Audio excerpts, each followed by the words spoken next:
आप सभी लोगों का फिजिक्स फैक्टर चैनल में स्वागत है। सब्सक्रिप्शन फ्री है बच्चों, तो सब्सक्राइब करें मेरे यूट्यूब चैनल को और बेल बटन दबाना बिल्कुल मत भूलना, जिससे आपको मिलेंगे फिजिक्स के सारे लेटेस्ट वीडियो सबसे पहले।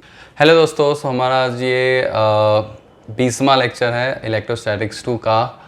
और इस लेक्चर में हम देखेंगे basically energy in the capacitor और वर्क डन बाय बैटरी। जब कैपेसिटर कनेक्ट होता है तो वर्क डन बैटरी के द्वारा क्या होता है, पॉजिटिव नेगेटिव, ये सब हम देखेंगे। और एक कॉन्सेप्ट है वर्क डन का, तो उसको हम समझेंगे अच्छी तरह। और उसके बाद फिर हम heat generated through the circuit देखेंगे। जब कैपेसिटर का जो सर्किट होता है, जब बहुत सारे कैपेसिटर हम कनेक्ट करते हैं और उसको बैटरी से बेसिकली कनेक्ट करते हैं, तो हीट कितना जनरेट होता है उसका हम फार्मूलाज वगैरह देखेंगे। तो बेसिकली यही 3 हमारा मेन टॉपिक होगा इसके लेक्चर में। एक हो गया हमारा एनर्जी, देख लेंगे एनर्जी का फार्मूला हम डिराइव कर लेंगे ऑफ कैपेसिटर। और उसके बाद फिर वर्क डन बाय बैटरी और हीट जनरेटर। ठीक है, ये काफ़ी इंपॉर्टेंट कॉन्सेप्ट है with respect to JEE advance as well as mains और नीट का भी।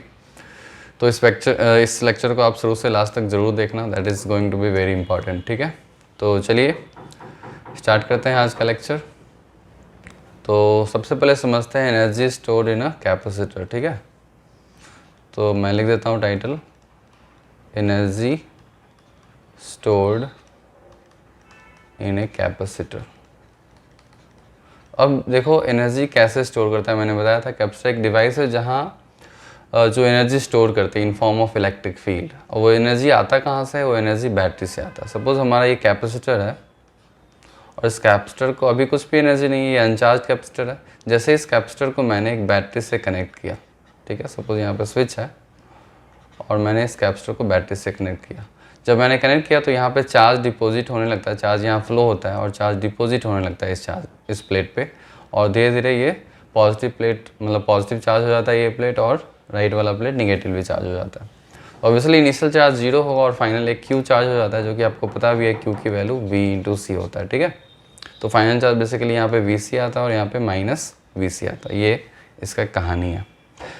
अब ये इसके अंदर जो चार्ज आ गया, जिसके कारण इलेक्ट्रिक फील्ड आ गई। चार्ज के कारण क्या आ गई? इलेक्ट्रिक फील्ड आ गई इसके अंदर।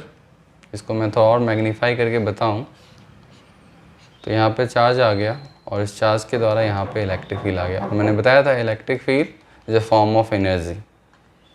ठीक है, तो हमारा जो इलेक्ट्रिक फील्ड है यहाँ पे वो एनर्जी के फॉर्म में, तो इसी एनर्जी को हमें कैलकुलेट करना है। ठीक है, तो काफ़ी सिंपल इसका मेथड है। आप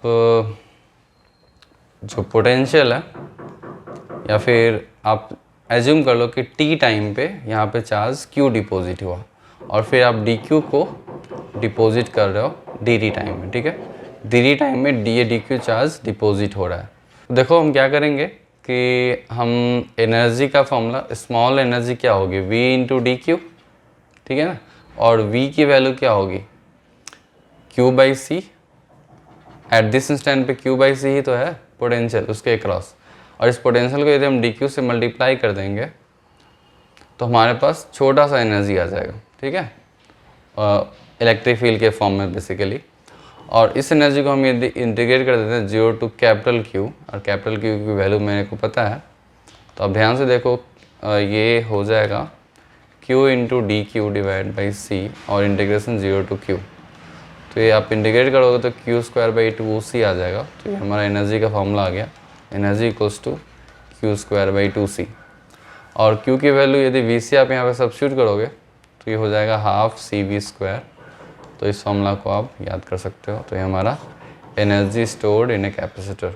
ठीक है, कहीं कहीं आपको Q²/2c आप यूज़ कर सकते हो, कहीं कहीं CV² यूज़ कर सकते हो। अब किस कंडीशन में आपको कौन सा फॉर्मूला यूज़ करना है, आपको थोड़ा सा केयरफुल रहना पड़ेगा। ये सपोज चार्ज कैपेसिटर है, यदि Q आपको चार्ज पता है और इसकी वैल्यू C पता है, तो एनर्जी इसके अंदर Q²/2c होगा, कोई प्रॉब्लम नहीं है। लेकिन सपोज ये मैं 2 कैपेसिटर दे देता हूँ और उसको V से कनेक्ट करता हूँ, और यहाँ भी सपोज ये V से कनेक्टेड था, ठीक है, और ये C1 और C2 है, तो और यहाँ V है, तो यहाँ 12C1V² आप लिखते हो तो ये एनर्जी गलत हो जाएगा इसके अंदर। आपके इसके क्रॉस पोटेंशियल आपको देखना पड़ेगा, निकालना पड़ेगा। तो बेटर है, या तो आपको यदि यहाँ पे चार्ज पता है सीरीज में ये चार्ज Q है, तो Q²/2c1 energy in this capacitor हो जाएगा। और इस कैपेसिटर का क्या एनर्जी होगा? इसके अंदर एनर्जी हो जाएगा Q²/2C2। या तो आप इसका V2 इसके क्रॉस V2 कैलकुलेट कर लो, हमने लास्ट क्लास में देखा था कि V2 को हम कैसे कैलकुलेट करते हैं, या तो वो कर दो तो ½ CV², तब आप यूज़ कर सकते हो। अब पूरे कैपेसिटर का यदि एनर्जी आपको निकालना है तो C टोटल निकाल दो और ये फॉर्मूला आप यूज़ कर सकते हो। तो ½ × C total × V total square, ये आपको देता है टोटल एनर्जी ऑफ कैपेसिटर। ठीक है, तो ये रही बात एनर्जी की, energy of a capacitor, energy stored in a capacitor. Problems हम थोड़ी देर में डिस्कस करेंगे। अब चलिए हम बात कर लेते हैं वर्क डन। तो वर्क डन काफ़ी इंपॉर्टेंट कॉन्सेप्ट है, आपको हर जगह तो ये उतने अच्छे से एक्सप्लेनेशन इसका नहीं मिलेगा, तो आप देखो इसको ध्यान से। वर्क डन बाई बैटरी, ये करंट इलेक्ट्रिसिटी में भी आएगा, तो यहाँ आपको अच्छे से मैं समझा देता हूँ। वर्क डन बाई बैटरी, ठीक है। अब देखो यहाँ से सबसे पहले मैं आपसे क्वेश्चन पूछता हूँ। सपोज़ हमारा एक बैटरी है ऐसा, 10 वोल्ट की हमारी एक बैटरी है, और एक मैं आपको केस दूँ कि 5 वोल्ट की बैटरी इस तरह से है कुछ, ठीक है। अब क्या हो रहा है यहाँ पे एक चार्ज फ्लो कर रहा है, ठीक है। ये चार्ज सपोज 2 कूलम फ्लो कर रहा है, और यहाँ पे भी चार्ज फ्लो कर रहा है 5 कूलम। अब मैं आपसे पूछ दूँ कि इन दोनों केस में आप वर्क डन बाय बैटरी बता दो, ठीक है, आपके अपने नॉलेज से। तो मैक्सिमम लोग यहाँ मिस्टेक करेंगे, साइन में ही मिस्टेक होता है। मैग्नीट्यूड का ज़्यादा कोई प्रॉब्लम नहीं, मैग्नीट्यूड तो V × Q आप कर दोगे। उस बैटरी से कितना चार्ज फ्लो किया, तो that voltage into charge will give you the work done. बस यहाँ पे साइन का प्रॉब्लम है। तो यहाँ देखो, यहाँ क्या होता है कि जब भी हायर टर्मिनल से जब चार्ज फ्लो होती है, सपोज 5 किलो यहाँ पास हो रहा है, तो वर्क डन बाय बैटरी हमेशा पॉजिटिव होगा, ठीक है। मतलब इसका मतलब होगा कि बैटरी बेसिकली डिस्चार्ज हो रहा है या फिर अपनी एनर्जी सप्लाई कर रहा है दूसरी जगह, तो वो पॉजिटिव वर्क कर रहा है। तो वर्क डन बाय बैटरी यहाँ पे क्या होगा, 5 × 5 25 जूल, और ये पॉजिटिव होगा। और यहाँ पे क्या होगा, यहाँ पे -20 जूल होगा, क्योंकि बैटरी यहाँ चार्ज हो रहा है। बेसिकली इसको हम ऐसे भी बोलते हैं, इसका अलग टर्म भी है, इसको हम बोलते हैं चार्जिंग ऑफ बैटरी, और इसको बोलते हैं डिस्चार्जिंग। सो जब भी डिस्चार्जिंग का मतलब क्या है, जब आप मोबाइल यूज़ करते हो तो बेसिकली मोबाइल की बैटरी यूज़ हो रही है, तो मोबाइल की बैटरी वर्क कर रही है, बेसिकली पॉजिटिव वर्क कर रही है, आपको एनर्जी प्रोवाइड कर रही है, आपको लेड LED वगैरह वो जल रहा है, ठीक है। तो बेसिकली वो डिस्चार्ज हो रहा है मोबाइल, तो उसको बोलते हैं पॉजिटिव वर्क, ठीक है। और जब आप मोबाइल को चार्ज करते हो तो बैटरी कोई वर्क नहीं कर रहा है, आप एक्सटर्नल एनर्जी बैटरी को दे रहे हो, तो वर्क डन बाय बैटरी तो कर नहीं रहा है वर्क, तो वर्क डन बाय बैटरी को आप नेगेटिव लिखोगे, ठीक है। यहाँ पे कूलम नहीं होगा, यहाँ पे जूल होगा, ठीक है। क्लियर है? तो इसको आपको याद रखना है। जनरली ये काफ़ी मतलब लोग भूल जाते हैं इसको, मतलब काफ़ी कॉमन है भूलना एक्चुअली, तो इसमें कोई इशू नहीं है। इसको थोड़ा और अच्छे से समझते हैं कि ये नेगेटिव और पॉजिटिव एक्चुअली आया क्यों, थोड़े और अच्छे से यदि मैं समझूँ। अब ध्यान से देखो, यहाँ पे इसकी पोटेंशियल कितनी है 10 वोल्ट, और इस पॉइंट की पोटेंशियल कितनी है 0 वोल्ट। तो आप 10 × 2 करोगे तो यहाँ पे 20, सपोज इस चार्ज को देखो, यहाँ पे जो चार्ज है, इस चार्ज के पास 20 जूल एनर्जी था, और यहाँ पे यदि पोटेंशियल 0 है और चार्ज को आप मल्टीप्लाई करो तो यहाँ 0 joule energy. That means charge के पास जो 20 जूल एनर्जी थी वो तो गायब हो गई, ख़त्म कर गई। किसने वो एनर्जी ले ली, तो बैटरी ने एनर्जी वो ले ली। यहाँ पे देखो, यहाँ पे पोटेंशियल 0 वोल्ट था, तो एनर्जी चार्ज के पास 0 जूल था, और यहाँ पे जैसे ही चार्ज बैटरी से क्रॉस किया तो चार्ज के पास एनर्जी बढ़ के 25 जूल हो गया। अब ये एनर्जी कहाँ से मिला चार्ज को, तो वही बैटरी ने दे दिया। तो बेसिकली बैटरी है सप्लाइड एनर्जी। तो आप इसको ऐसे भी लिख सकते हो, यहाँ energy is taken by battery, energy is taken by battery, ठीक है। जो भी चार्ज के पास एनर्जी था वो बैटरी ने ले लिया, खा लिया।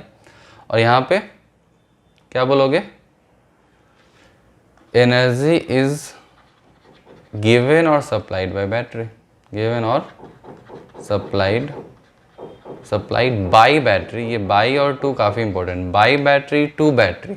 यहाँ पे एनर्जी बैटरी को सप्लाई किया गया, हमने एक्सटर्नल सोर्स से एनर्जी दिया, और यहाँ पे बैटरी ने एनर्जी दिया बाहरी सोर्स को या फिर किसी भी सोर्स को। तो आपको इसको याद रखना है, ये प्रिंसिपल आपको हमेशा याद रखना है। करंट इलेक्ट्रिसिटी में एग्जैक्टली ये आएगा पावर के केस में। तो power supplied by the battery या power taken by the battery, तो आपको इसको याद रखना है। पावर का फॉर्मूला बस इसको आप डिफ्रेंशिएट करोगे तो V इंटू आई आ जाता है, ठीक है। तो बैटरी आपको समझ में आ गया। अब इससे प्रॉब्लम जब करेंगे तो आपको इसका और इम्पोर्टेंस समझ में आएगा कि ये कितना इंपॉर्टेंट कॉन्सेप्ट है। वर्क डन बाय बैटरी हमने समझ लिया, energy stored in a capacitor समझ लिया। अब चलिए हीट को भी समझ लेते हैं, ठीक है। तो मैं लिख देता हूँ टॉपिक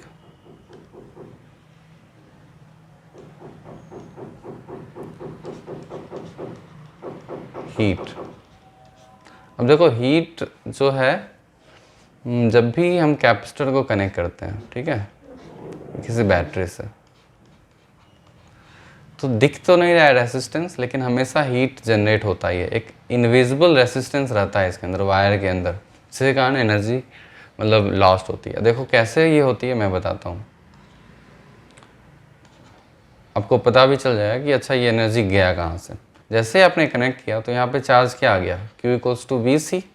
तो यहाँ पे आप बोल देते हो पॉजिटिव और नेगेटिव आ गया, दैट मीन्स इस प्लेट पे Vc चार्ज आ गया और इस प्लेट पे माइनस Vc चार्ज आ गया, ठीक है।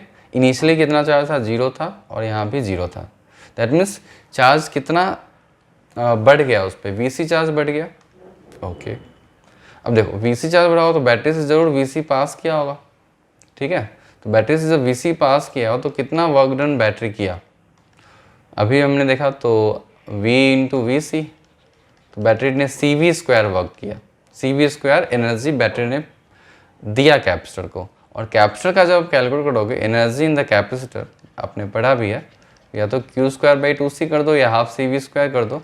तो Q की वैल्यू VC और उसका होल स्क्वायर 2C, तो आपकी इसकी वैल्यू आ गई half CV square. That means work battery ने तो इतना सप्लाई कर दिया। अब यहाँ पे आपको डाउट, यहाँ पे सोचने वाली भी बात है कि बैटरी ने तो इतना वर्क किया, बैटरी ने तो इतना सप्लाई किया CV स्क्वायर, लेकिन कैपेसिटर के अंदर तो इतना ही पहुंचा, तो ये हाफ CV स्क्वायर गया कहाँ। तो ये half CV square basically heat में चला जाता है, जो कि इवन रेसिस्टेंस नहीं दिख रहा है फिर भी वो हीट में जाता है। तो यही इसका कॉन्सेप्ट है, इसको आपको समझना है, ठीक है। तो इसका काफ़ी सिंपल फॉर्मूला होता है, बस आपको फॉर्मूला याद रख लेना है और आपसे क्वेश्चन बन जाएंगे। तो मैं हीट का फॉर्मूला लिख देता हूँ और एक तरह से ये शॉर्ट ट्रिक है। तो हीट का फॉर्मूला होता है work done by battery minus energy store, you can say final energy minus initial energy, ठीक है। तो एनर्जी स्टोर्ड मैं लिख देता हूँ final energy minus initial energy in the capacitor, ठीक है। तो इस फॉर्मूला की मदद से आप हीट निकाल सकते हो और मेक श्योर इस फॉर्मूला की मदद से heat will always be positive, हमेशा वो पॉजिटिव आएगा।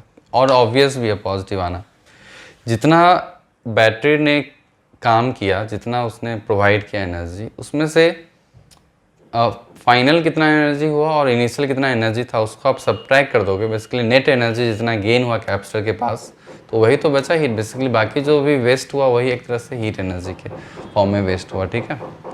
तो क्वेश्चन से इन कॉन्सेप्ट को हम और अच्छे से समझेंगे। तो ये 3 फार्मूला आपको याद रखना है।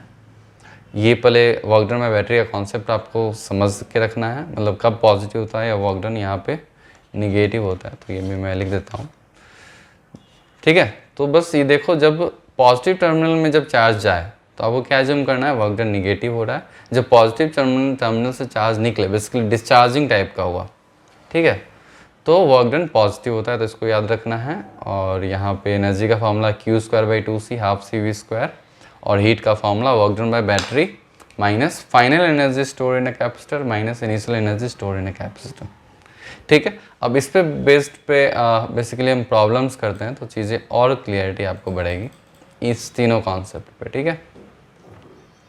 सो मैं लिख देता हूँ टाइटल, प्रॉब्लम्स ऑन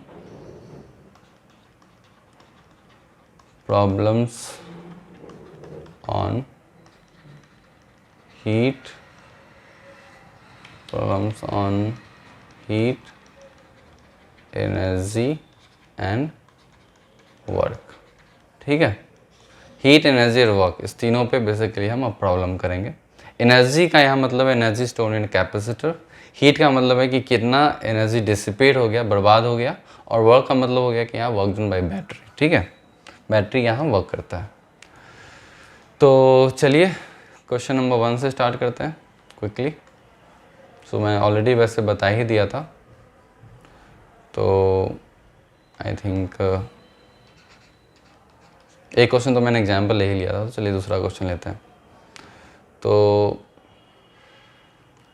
मेरे पास एक चार्ज कैपेसिटर है, मतलब किसी तरह ये चार्ज हुआ होगा, तो सपोज ये 3 वोल्ट चार्ज कैपेसिटर मैं ऐसे रिप्रेजेंट करता हूँ। ठीक है, I have a charge capacitor. अब मैंने क्या किया, इस चार्ज कैपेसिटर को एक बैटरी से कनेक्ट किया। ठीक है, एक बैटरी से मैंने कनेक्ट किया। मैं स्टेटमेंट नहीं लिख रहा हूँ, आप चाहो तो स्टेटमेंट लिख सकते हो। A charge 3 volt charge capacitor, इसको मैं अच्छे से लिख देता हूँ। A 3 volt charged capacitor is connected to a battery, to a 2 volt battery। ठीक है, अब ये C वेरिएबल आप एज्यूम कर लो, ये VV वेरिएबल है। अब 3 वोल्ट नहीं मानो, आप 3V मान लो। ठीक है, a 3V a charged capacitor is connected to a 2V battery। Find first part,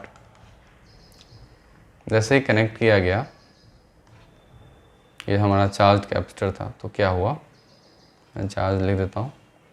तो पहला आपको निकालना है final charge on the capacitor. Final charge जो है आपको किस पे निकालना है, कैपेसिटर पे। चार्ज तो चेंज होगा, इनिशियल चार्ज कितना होगा, Vc और माइनस मतलब 3Vc और -3Vc इनिशियल चार्ज था, लेकिन जब आपने बैटरी से कनेक्ट किया तो कुछ तो चार्ज इधर उधर जाएगा। तो find the final charge on capacitor. Second, work done by battery,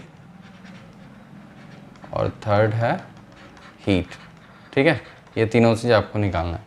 ये तीनों चीज़ काफ़ी कॉमनली पूछा जाता है, तो आप इसको ट्राई करो। ठीक है, ओके, तो चलिए इसको सॉल्व करते हैं। आई थिंक आपने ट्राई कर लिया होगा। ओके, तो मैं एक बार डायग्राम फिर से बना देता हूँ। तो सबसे पहले मैं यहीं पे एक डायग्राम बनाता हूँ। ठीक है, ये चार्ज था कैपेसिटर, यहाँ पे 3Vc था चार्ज, और यहाँ पे 3-3CV था चार्ज, और इसको हमने अब बैटरी से कनेक्ट किया। ठीक है, आई थिंक टर्मिनल भी काफ़ी इंपॉर्टेंट रखता है, तो आई थिंक आपको टर्मिनल ये नेगेटिव दिया है और ये पॉजिटिव दिया। ठीक है, तो टर्मिनल का भी काफ़ी रोल है, टर्मिनल चेंज करोगे आंसर चेंज हो जाएगा। तो ये जो मैंने बनाया, ये सर्कल से जो बनाया है, मैं ये इनिशियल चार्ज बनाया है, यहाँ पे पॉजिटिव या नेगेटिव, और मैं रेड कलर से फाइनल चार्ज बनाऊँगा, तो यहाँ 2V है। अब जो चार्ज जो आता है उस पर हमेशा बैटरी के अकॉर्डिंग आता है, तो ये बैटरी तो एक कांस्टेंट हम एज्यूम करेंगे कि बैटरी हमारा कांस्टेंट सोर्स ऑफ एनर्जी है। यहाँ पे 2V है, बैटरी हमारा क्या है, कांस्टेंट सोर्स ऑफ एनर्जी, इसको हम एज्यूम करेंगे।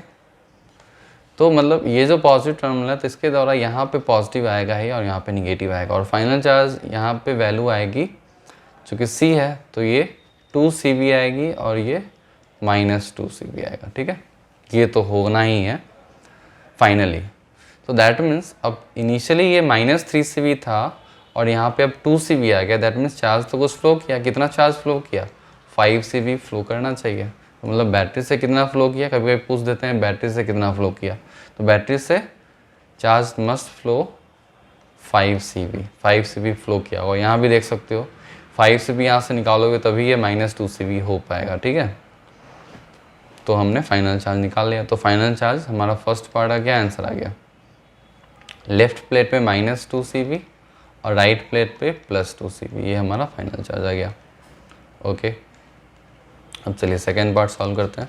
सेकेंड पार्ट क्या है, सेकेंड पार्ट है कि आपसे पूछा है कि देख लेता हूँ क्या है, वर्क डन बाय बैटरी। तो तो वर्क डन बैटरी काफ़ी सिंपल है, देखो बैटरी से तो चार्ज निकल रहा है यहाँ पे, तो वर्क डन बैटरी क्या हो जाएगा 2 × 5 इंटू सी वी भी आप लिख दो V, तो बेसिकली 5 CV², तो ये वर्क डन बाय बैटरी हो गया 5 CV²। मैं V आप वोल्ट नहीं मानो, आप V एक वेरिएबल मान लो, तो 5 CV² work done by battery हो गई। अब चलो मैं हीट निकाल देता हूँ, तो हीट का क्या फॉर्मूला, डायरेक्टली आप फॉर्मूला यूज़ करो, ब्लाइंडली कभी मिस्टेक नहीं होगा, हीट का फॉर्मूला हमेशा इससे करेक्ट आंसर आता है। तो work done by battery formula क्या यूज़ करेंगे, work done by battery minus U final minus U initial, ठीक है। अब वर्क डन कितना हो गया 5 CV² माइनस फाइनल एनर्जी कितना कैपेसिटर के अंदर आ गया, तो अब हमेशा ट्राई करो या तो हाफ CV² यूज़ कर सकते हो या फिर Q²/2C बेटर है, तो 2CV² डिवाइड बाई 2C, और इनिशियल चार्ज कितना था 3CV, तो 3CV² बाई 2C।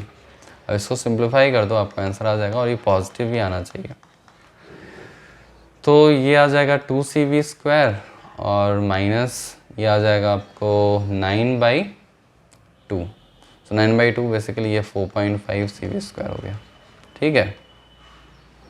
ओके, तो 5 CV² माइनस, इसको सब्ट्रैक्ट करोगे तो माइनस 2.5 CV², और इसको फिर ऐड कर दोगे तो बेसिकली 7.5 CV², तो ये हमारा आंसर हो गया, ठीक है। तो उसका हीट जनरेटर बेसिकली 7.5 CV² हो गया। तो इस तरह से हम क्वेश्चन को सॉल्व करेंगे। तो हमारा ये पहला क्वेश्चन था, और आई थिंक आपको क्लियर हो गया होगा ये क्वेश्चन, ठीक है। तो चलिए मैं थोड़ा सा पानी पी लेता हूँ।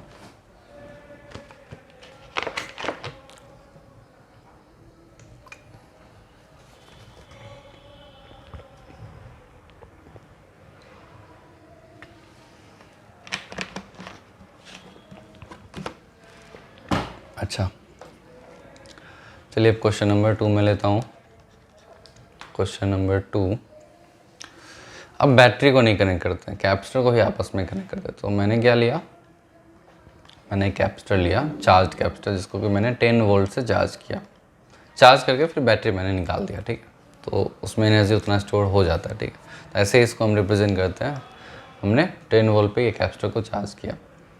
चलो इस पर वैल्यू दे देता हूँ, आप 10 वोल्ट ही एज्यूम कर लो, और मैं यहाँ कैपेसिटर 2 माइक्रोफैराड दे देता हूँ, ठीक है। और आपने एक और कैपेसिटर को चार्ज किया, और जिसकी वैल्यू 3 माइक्रोफैराड है, और इसको आपने 5 वोल्ट पे ऐसे चार्ज किया, ठीक है। इस दोनों को चार्ज किया, तो और फाइनली आपने क्या किया, इस दोनों को कनेक्ट कर दिया, स्विच है यहाँ पे, इस दोनों को आपने कनेक्ट किया, क्या होगा, चार्ज तो कुछ इधर उधर फ्लो करेगा, ठीक है। तो ये 2 माइक्रोफैराड था और ये 3 माइक्रोफैराड था। मैं क्या करता हूँ, मैं ग्रीन कलर से, या फिर हाँ ग्रीन कलर से मैं इनिशियल चार्ज लिखता हूँ, ठीक है। तो इनिशियल चार्ज 10 × 2, यहाँ पे कितना हुआ इस प्लेट पे इनिशियल चार्ज 20 माइक्रोकूलम, और इस यहाँ पे -20 माइक्रोकूलम, और यहाँ पे मैं ऐसे लिखता हूँ, इनिशियल चार्ज यहाँ पे क्या होगा 15 माइक्रोकूलम, और यहाँ पे -15 माइक्रोकूलम ये होगा, और मैंने इसको कनेक्ट किया। तो आपसे क्वेश्चन पूछा है find the final charge on each plate of capacitor, ठीक है। आपको फाइनल चार्ज हर एक प्लेट कैपेसिटर पे निकालना है। Find the final charge on each plate of the capacitor and also calculate the total heat generated, ठीक है। कितना हीट जनरेट हुआ और फाइनल चार्ज क्या होगा ये आपको निकालना है, ठीक है। तो चलिए मैं यहीं पे इस क्वेश्चन को सॉल्व करता हूँ। तो मैं रेड कलर से फाइनल चार्ज लिखूँगा। अब ध्यान देखो, पहले देख लो किसका हायर पोटेंशियल है, 10 वोल्ट ये हायर पोटेंशियल, तो चार्ज यहाँ से फ्लो होगा। हम एज्यूम करते हैं कि क्यू चार्ज फ्लो किया, ठीक है, सर्किट में। तो यहाँ पे कितना चार्ज बचा होगा, यहाँ पे बच क्या होगा, इस प्लेट पे जो चार्ज बचा होगा वो 20 - Q हो गया होगा, और इस पे बिल्कुल अपोजिट आएगा इस प्लेट पे, सो -20 - Q, ठीक है। और ये चार्ज यहाँ पे डिपॉजिट हो गया होगा, तो यहाँ पे जो फाइनल चार्ज आ जाएगा 15 + Q। आप इसको ध्यान से समझना है इसको, और यहाँ पे -15 + Q, ठीक है। ये सिचुएशन है।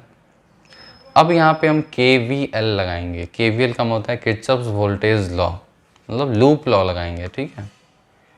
थोड़ा सा मैं समझाता हूँ। लूप लॉ इस डायरेक्शन में किसी भी पॉइंट से आपको क्रॉस करते जाना है और क्रॉस करके वापस इस पॉइंट पे पहुंच जाना है। तो थोड़ा मैं ब्रीफ दे देता हूँ KVL के बारे में। किर्चॉफ्स वोल्टेज लॉ, ठीक है, इसको कि हम KVL बोलते हैं या फिर इसको हम लूप लॉ भी बोलते हैं। ये क्या है, मतलब करंट इलेक्ट्रिसिटी में इसका डिटेल से आपको पढ़ाया जाएगा। अब लेकिन यहाँ पे क्वेश्चन कैपेसिटर्स में भी पूछा जाता है, मैं थोड़ा सा बता देता हूँ। कोई सा भी सर्किट है, इस तरह से कोई सर्किट है सब कैपेसिटर का, और ऐसे कोई बैटरी का है, रेसिस्टर है, कैपेसिटर है, ठीक है, इस तरह से कोई ऐसा कुछ है, ठीक है, एक कोई क्लोज्ड लूप है, ठीक है। तो सपोज करंट हमारा ऐसे फ्लो कर रहा है और चार्ज भी हमारा ऐसे फ्लो कर रहा है, ठीक है। तो जो रूल है वो मैं समझा देता हूँ। 2V है और यहाँ पे सपोज 5V है। जब भी आप, इसका एक्चुअली 2 रूल है, आपको सर्किट थोड़ी और अच्छे से समझाया जाएगा। रूल नंबर 1 बोलता है कि जब भी आप क्रॉस करते हो, अब बैटरी को क्रॉस करते हो निगेटिव से पॉजिटिव टर्मिनल में, तो पोटेंशियल डिफरेंस जो होता है वो पॉजिटिव होता है, और पॉजिटिव कितना होगा, +V, जो भी बैटरी का पोटेंशियल है, इरेस्पेक्टिव ऑफ करंट फ्लो।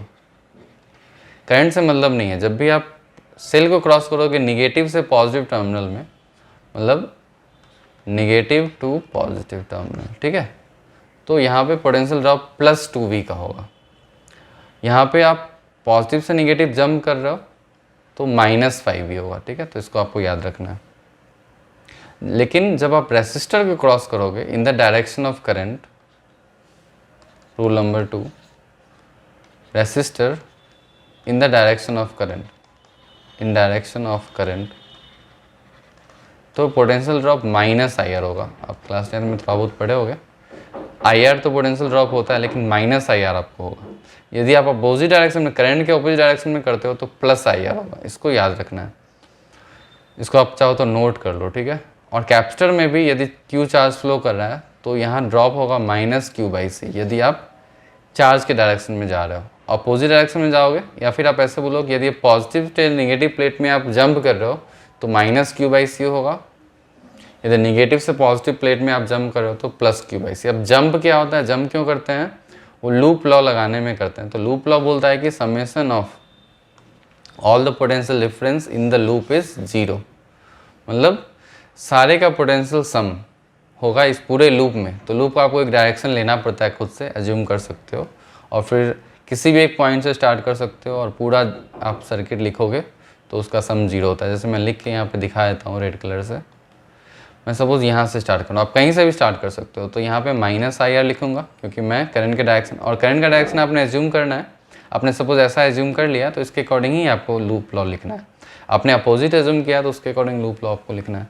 तो -IR -Q/C +2, और सपोज यहाँ पे कुछ भी है 2C है तो -Q/2C, और यहाँ पे -5, और इस पूरे का सम 0 होता है। तो ये हमारा KVL लॉ हो गया, ठीक है। इसका फुल डिटेल में हम ऑब्वियसली करंट इलेक्ट्रिसिटी में बात करेंगे, तो थोड़ा बहुत आइडिया हो गया होगा। तो इन सारे क्वेश्चन को जब हम सॉल्व करेंगे तो आपको क्लियरिटी आ जाएगी। अब यहाँ पे हमको KVL लगाना है। तो मैंने जनरली हम लूप का डायरेक्शन लेते हैं जो चार्ज का फ्लो का डायरेक्शन होता है जनरली। आप वैसे कुछ भी ले सकते हो। तो मैंने ये वाइट कलर से मतलब जो ब्लू कलर है, ब्लूइश कलर, उसे मैंने लूप का डायरेक्शन बना लिया, और किसी पॉइंट से मैं स्टार्ट हो जाऊंगा। तो मैं सपोज यहाँ से स्टार्ट करता हूँ इस डायरेक्शन में, एंटी क्लॉकवाइज डायरेक्शन में। तो मैं यहाँ पे ऊपर में लिखता हूँ येलो कलर से।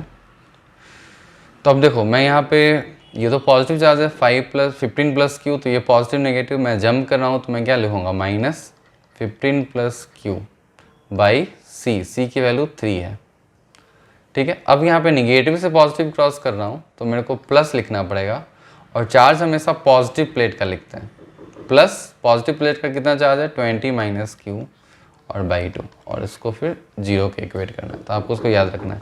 यहाँ भी मैंने माइनस क्यू बाई सी, जो भी माइनस क्यू बाई सी और प्लस क्यू बाई सी जो आप लिख रहे हो, इसमें जो ये क्यू है ये चार्ज ऑन पॉजिटिव प्लेट है, उसको भी आपको याद रखना है, इसको नोट कर लो। अब इसको सॉल्व करोगे आपकी क्यू की वैल्यू आ जाएगी, तो मैं इसको सॉल्व कर देता हूँ। तो -15 plus Q by 3 plus 20 minus Q by 2 equals to 0, यही है ना, 20 क्यू बाई 2, ओके। अब इसको क्रॉस मल्टीप्लाई कर दो आप, तो 15 plus Q by 3 equals to 20 minus Q by 2, cross multiply कर देता हूँ, तो 30 plus 2q equals to 60 minus 3q, तो 5q इक्वल्स टू 30 आ गया। तो q की वैल्यू क्या आ गई, 5 6 था, सो q की वैल्यू 6 माइक्रोकूलम आ गया। दैट मीन्स इसमें से 6 माइक्रोकूलम पास हो जाएगा। तो फाइनल चार्ज अब मैं यहाँ लिख देता हूँ, फाइनल चार्ज किसी और कलर से, ब्लू कलर से लिख देता हूँ। तो इस प्लेट पे जो फाइनल चार्ज आएगा वो पॉजिटिव ही होगा, और 6 घटा दो आप तो 14 माइक्रोकूलम, और यहाँ पे -14 माइक्रोकूलम, और यहाँ पे 21, ये हो जाएगा 21 माइक्रोकूलम, और यहाँ पे -21 माइक्रोकूलम। ठीक है, तो इस तरह से आप क्वेश्चन को सॉल्व कर सकते हो। आपको ये सीखना है basically, this is a very important concept. ठीक है, चलिए मैं एक दो क्वेश्चन और देता हूँ आपको, जिससे चीज़ें और क्लियरिटी बढ़ेगी आपकी। अब यहाँ पे यदि आपसे पूछा था हीट डेसिपेटेड, हीट भी आप निकाल सकते हो, थोड़ा सा कैलकुलेशन ज़्यादा है हीट में। तो हीट का क्या फॉर्मूला है, यहाँ पे वर्क डन बाय बैटरी क्या होगा, 0 होगा, minus final energy minus initial energy, ये तो 0 होगा, तो आप इसको सब्ट्रैक्ट कर दो बेसिकली, तो U initial minus U final, यही हमारा हीट है। तो इनिशियल जो भी कैपेसिटर के पास एनर्जी था, क्या एनर्जी था इनिशियल, दोनों के पास चार्ज था, कितना कितना चार्ज था, तो राइटली आप half C V square half C V R कर सकते हो, हाफ सी वी स्क्वायर या फिर क्यू स्क्वायर बाई 2c। तो इनिशियल एनर्जी हमें दिख रहा है हाफ इंटू टू इंटू कितना वोल्ट से कनेक्ट था इनिशियली, ये 10 वोल्ट से था, तो 10 square half C V square plus half into 3 into ये कितने वोल्ट से कनेक्टेड था, ये 5 वोल्ट था, तो 5 स्क्वायर। ठीक है, ये तो इनिशियल एनर्जी था। अब इस इनिशियल एनर्जी को कहाँ से घटा देंगे, फाइनल एनर्जी से। तो बेस्ट मेथड है फाइनल एनर्जी से क्यू स्क्वायर बाई 2c। तो हमने प्लेट पे चार्ज निकाला है, कितना आया था, 14 आया, तो 14 square by 2 into 2, so 14 square by 2 into 2 plus, और इस पर 21 था, तो 21 स्क्वायर इंटू 2 इंटू 3, और इसको आप कैलकुलेट करोगे तो आपकी आंसर हीट की आ जाएगी। ठीक है, तो इस तरह से क्वेश्चन को सॉल्व करते हैं। ऑलराइट, तो चलिए कुछ क्वेश्चन सॉल्व करता हूँ मैं, और देता हूँ क्वेश्चन आपको।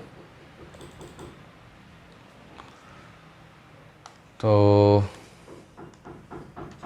सपोज़, थोड़ा सा आवाज़ आ रहा है, सपोज़ मैं यहाँ पे कैपेसिटर लूँ और इसको मैंने 20 वोल्ट से चार्ज कर दिया, और इसकी 3 माइक्रोफैराड है, और यहाँ पे मैंने एक बैटरी कनेक्ट किया, मतलब एक स्विच कनेक्ट किया, और एक और कैपेसिटर को मैंने लिया, और ये भी चार्ज कैपेसिटर है, इसको मैंने ये 2 माइक्रोफैराड का है, ये 5 वोल्ट को मैंने ऐसे चार्ज किया। ठीक है, ये दोनों इनिशियली चार्ज कैपेसिटर है, और फिर मैंने इसको t = 0 पे मैंने इसको कनेक्ट किया। ठीक है, तो आपसे पूछा है अब कि आप फाइनल चार्ज बताओ। आई हीट नहीं पूछ रहा हूँ मैं, उसमें थोड़ा सा कैलकुलेशन इन्वॉल्व हो जाता है ज़्यादा। अभी इस पे प्लेट्स पे कितने चार्ज होंगे, 60 यहाँ पे पॉजिटिव, और यहाँ पे, चलो मैं ग्रीन से लिख देता हूँ, जनरली कन्वेंशन हम ग्रीन से इनिशियल चार्ज रिप्रेजेंट करते हैं, तो यहाँ पे प्लस माइनस है, और यहाँ पे प्लस माइनस है। ठीक है, और कितना है यहाँ पे, -60 माइक्रोकूलम, और यहाँ पे 60 माइक्रोकूलम है। ठीक है, और यहाँ पे है हमारा -10 माइक्रोकूलम, और यहाँ पे 10 माइक्रोकूलम, ये हमारा इनिशियल चार्ज है। अब जैसे ही इसको कनेक्ट करोगे तो मैं एक दूसरा सर्किट बना देता हूँ।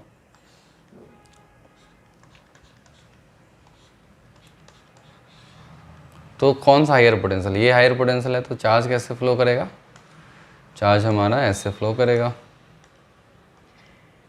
सपोज क्यू चार्ज फ्लो किया, तो इस पर फाइनल चार्ज मैं लिख देता हूँ, तो ये 60 माइनस क्यू हो जाएगा, और यहाँ पे -60 माइनस Q, और यहाँ पे क्या हो जाएगा, यहाँ पे Q ऐड हो जाएगा बेसिकली, तो -10 प्लस Q, और यहाँ पे Q निकल जाएगा, तो ये 10 माइनस Q हो गया। ठीक है, अब यहाँ पे देखना है कि आप Q की वैल्यू क्या लोगे। तो मैं ले लेता हूँ Q की वैल्यू 60 से ज़्यादा है। ठीक है, जब Q की वैल्यू 60 से ज़्यादा ले लिया मैं, मतलब 60 से सॉरी कम है और 10 से ज़्यादा है, 10 से ज़्यादा होगा तो ये पॉजिटिव प्लेट हो जाएगा और ये नेगेटिव प्लेट होगा, तो ये मेरा एजम्पशन है। ठीक है, तो हमारे यदि Q की वैल्यू आती है तो उसके एजम्पशन के अकॉर्डिंग हम सही मान लेंगे, या फिर यदि आप Q की वैल्यू 10 से कम लेते हो तो इसको नेगेटिव मानना पड़ेगा और इसको पॉजिटिव मानना पड़ेगा। तो ठीक है, ये आपके ऊपर है। और मैं यहाँ पे KVL लगा दूंगा। ठीक है, तो मैं KVL लगा रहा हूँ यहाँ पे, तो मैं इस पॉइंट से स्टार्ट कर देता हूँ। तो मैं पॉजिटिव से नेगेटिव प्लेट में क्रॉस कर रहा हूँ, तो पॉजिटिव प्लेट पे चार्ज -10 प्लस Q है और डिवाइड बाई चार्ज इसकी कैपेसिटर 2 है। अब ध्यान रखना, आप यहाँ पे एक नेगेटिव लगाना पड़ेगा क्योंकि -Q/C होता है। ठीक है, charge on the positive plate, और यहाँ मैं नेगेटिव से पॉजिटिव जा रहा हूँ, तो +60 माइनस Q बाई इसकी कैपेसिटेंस 3 है। अब इसको सॉल्व कर देंगे। ठीक है, तो सॉल्व करोगे तो 60 minus Q/3 equals to Q minus 10/2, और इसको क्रॉस मल्टीप्लाई कर दो तो 120 minus 2Q equals to 3Q minus 30, तो 5Q इक्वल्स टू क्या आ गया आपका 90। ठीक है, तो Q की वैल्यू क्या आ गई आपका 18 माइक्रोकूलम। तो जो हमारा एजम्पशन था सही था, 10 से हमारा ज़्यादा है तो 18 माइक्रोकूलम आ गया, दैट मीन्स 18 माइक्रोकूलम फ्लो होगा। तो फाइनल चार्ज आप देख लो, फाइनल चार्ज क्या आ जाएगा दोनों पे। फाइनल चार्ज जो आएगा 18 यहाँ से चला गया तो पहले कितना था 60 था, अब 18 चला गया तो यहाँ पे क्या आ गया 48 माइक्रोकूलम आ गया, और यहाँ पे -48 माइक्रोकूलम। कि हमेशा याद रखना है कि हमेशा इक्वल अपोजिट ही होता है। और यहाँ पे इनिशियली कितना था -10 था, -10 था ना, -10 में 18 जोड़ दो, 18 फ्लो किया ना, तो ये 8 माइक्रोकूलम हो गया और ये -8 माइक्रोकूलम हो गया। ठीक, तो इस तरह से आप क्वेश्चन को सॉल्व कर सकते हो। तो ये सब चीज़ें आपको सीखना है, और इसमें भी और भी बहुत तरह के मतलब प्रॉब्लम्स आपको मिलेंगे, 3 कैपेसिटर भी आपस में मिल जाएंगे। तो चलिए एक और क्वेश्चन दे देते हैं, या फिर चलो उसको नेक्स्ट क्लास में डिस्कस करेंगे। नेक्स्ट क्लास में हम कुछ एडवांस प्रॉब्लम्स, इसी तरह के प्रॉब्लम्स हम कैपेसिटर पे सॉल्व करेंगे। ठीक है, तो चलिए आज की क्लास के लिए इतना ही, मिलते हैं नेक्स्ट क्लास में।